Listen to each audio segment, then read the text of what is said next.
السلام علیکم ورحمۃ اللہ وبرکاتہ۔ پردے کے متعلق چند احکام۔ اب چند احکام کیا ہے وہ فرما رہے ہیں، اور یہ ہمارا پارٹ 2 ہے، آخر تک ضرور دیکھیں، انشاءاللہ العزیز آپ کو بہت ہی سننے میں مزہ آئے گا اور عمل کرنے میں بھی آپ کو آسانیاں ہوں گی۔ نمبر 1، کافر عورت شریعت میں اجنبی مرد کے حکم میں ہے، یعنی کوئی کافر عورت ہے تو وہ شریعت میں کیا ہے؟ اجنبی مرد کے حکم میں ہے، یعنی غیر مرد کے حکم میں ہے۔ گھروں میں کافر عورتیں آتی جاتی رہتی، یعنی کافر عورتیں اکثر و بیشتر جن کے یہاں ہے تو وہ گھروں میں آتی جاتی ہے، اور مسلمان بیویاں ان کے سامنے بے حجاب، مواضع ستر اور وہ سینہ کیا ہے، سر و سینہ وغیرہ کھولے ہوئے آتی جاتی رہتی، یعنی کوئی کافرہ عورت ہے جو گھر میں آتی ہے تو ان کے سامنے کیا کرتی ہیں؟ مسلمان بیٹیاں کیا کرتی ہیں؟ بے حجاب، یعنی حجاب بھی نہیں رہتا ہے اور ستر بھی کھلا رہتا ہے، سر اور سینہ وغیرہ کھولے وہ کیا کرتی ہیں؟ گھوما کرتی ہیں، ان کے سامنے ٹہلا کرتی ہیں۔ اس سے پرہیز کرنا ضروری ہے، اس سے کیا ہے؟ پرہیز کرنا ضروری ہے، ورنہ پھر کیا رہ جائے گا کہ تمہارا دین کیا ہے، ان کا دین کیا ہے۔ اسی لیے ایک کافر اور ایک مسلمان کے درمیان یہ فاصلہ پتہ چلے۔ اکثر دائیاں کافر ہوتی ہیں، دائیاں جو بچے کیا ہے جنانے کے لیے کہ خدمت کو انجام دیتی ہیں۔ جب بچہ پیدا وغیرہ ہوتا ہے تو دائیاں گھر میں آتی ہیں تو وہ اکثر و بیشتر کیا ہوتی ہیں؟ کافرہ ہوتی ہیں۔ اگر مسلمان دائیاں مل سکے تو کافرہ سے ہرگز یہ کام نہ لیا جائے، یعنی اگر کوئی مسلمان دائی مل جائے تو کافر سے کام نہ لیا جائے۔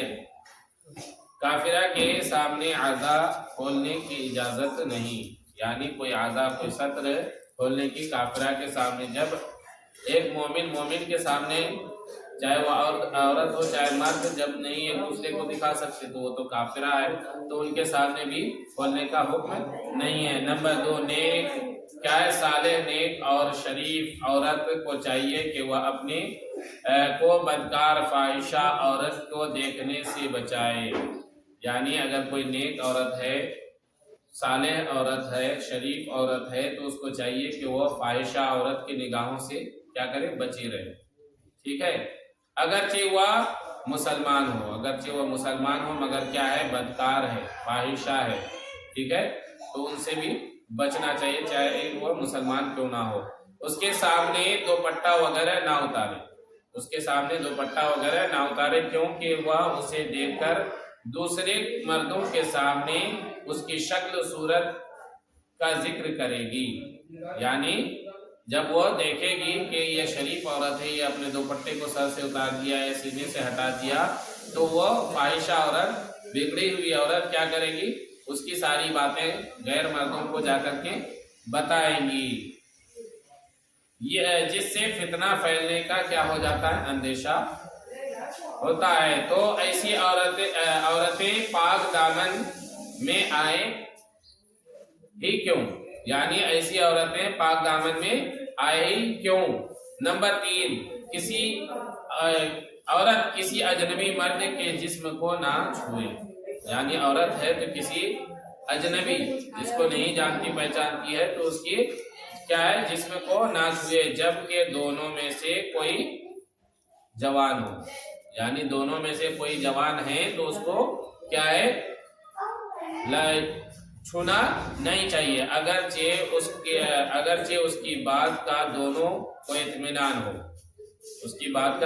اطمینان ہو، ٹھیک ہے، کہ شہوت پیدا ہوگی، یعنی جس سے جسمانی خواہشات پیدا ہو تو اس سے دور ہی رہنا چاہیے۔ بعض کیا ہے؟ جوان عورتیں اپنے پیروں کے ساتھ پاؤں دباتی ہیں، اپنے پیروں کے ساتھ کیا کرتی ہے؟ پاؤں دباتے ہیں، یعنی پیر لوگ جو ہوتے ہیں نا، جو پاکھنڈی، جو ڈھونگی ہوتے ہیں، تو اکثر و بیشتر جب عورتیں جاتی ہیں تو پیر دبانے لگتی ہے، چھونے لگتی ہے، تو جب پیر کے جب پیر نہیں دبا سکتی تو کیا کوئی عام انسان کا دبا سکتی؟ نہیں، ٹھیک ہے؟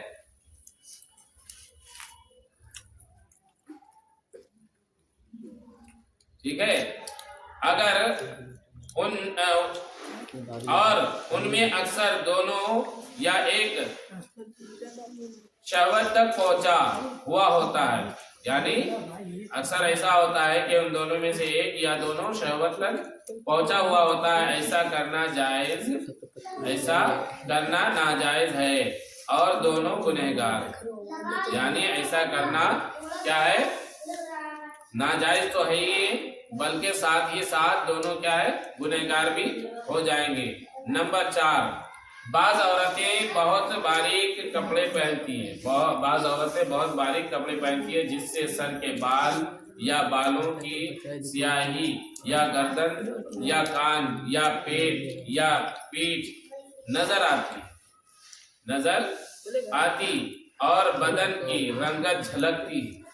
ایسے موقع پر اجنبی مردوں کی نظر ان پر پڑے اس قسم کے کپڑے پہننا بھی ناجائز ہے. یعنی آج کے دور میں یہ بات سمجھنے کی ضرورت ہے. جیسے اب جیسے لہنگا، گھاگرا، لانچا کیا کیا چلا ہے، اکثر و بیشتر یہ سارے کپڑے کیا ہوتے ہیں، باریک ہوتے ہیں، جعلی دوپٹے، جعلی کپڑا ہوتا ہے. تو ایسے کپڑوں کو پہننا کیا ہے، کپڑوں سے بچنا چاہیے جس سے کیا ہو، بدن کی رنگت جھلک رہی ہو یا کیا ہو، پیٹھ یا پیر یا کہیں بھی نظر آ رہا ہو. ٹھیک ہے. نمبر 5، اگر بضرورت غیر مرد سے کیا ہے پس پردہ گفتگو کرنی پڑے تو قصد کرے، بلہجہ کہ نزاکت نہ آئے. یعنی کیا کرے، پردے میں اگر کسی سے بات کرنے کی نوبت آ جائے تو کیا کرے، پردے میں کرے. اور پردہ یعنی آدمی کے سامنے سے اور مرد کے سامنے ایک پردہ ہو، اور انداز گفتگو بھی الگ ہونا چاہیے کہ لہجے کے ساتھ یا بات کرنا سامنے والے کو نہ معلوم چلے کہ وہ بہت اچھے انداز میں کیا کر رہی ہے، بات کر رہی ہے. اور بات میں لوچ نہ ہو، کیا ہو، لوچ نہ ہے، یعنی کیا ہے، تھوڑا رہن ملا کر کے یا ڈھنگ ملا کر کے باتیں کرنا. ٹھیک ہے. تو ایسی باتیں بھی نہ ہو. بات نہایت سادگی سے کی جائے.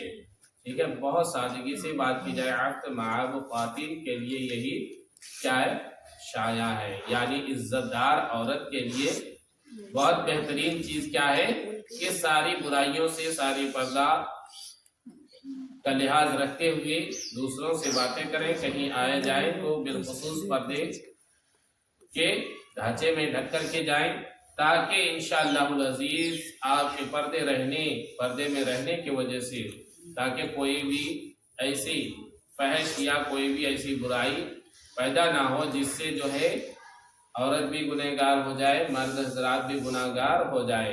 تو اللہ تعالیٰ کے فضل و کرم سے اللہ تعالیٰ کی بارگاہ میں دعا ہے کہ اللہ تعالیٰ ہماری پردہ نشین ماؤں بہنوں کو پردے میں رہنے کی توفیق عطا فرما، اور ہمارے نوجوان ساتھیوں، ہمارے تمام مرد حضرات کو نظر بد اور بری نظروں سے بچنے کی توفیق عطا فرما.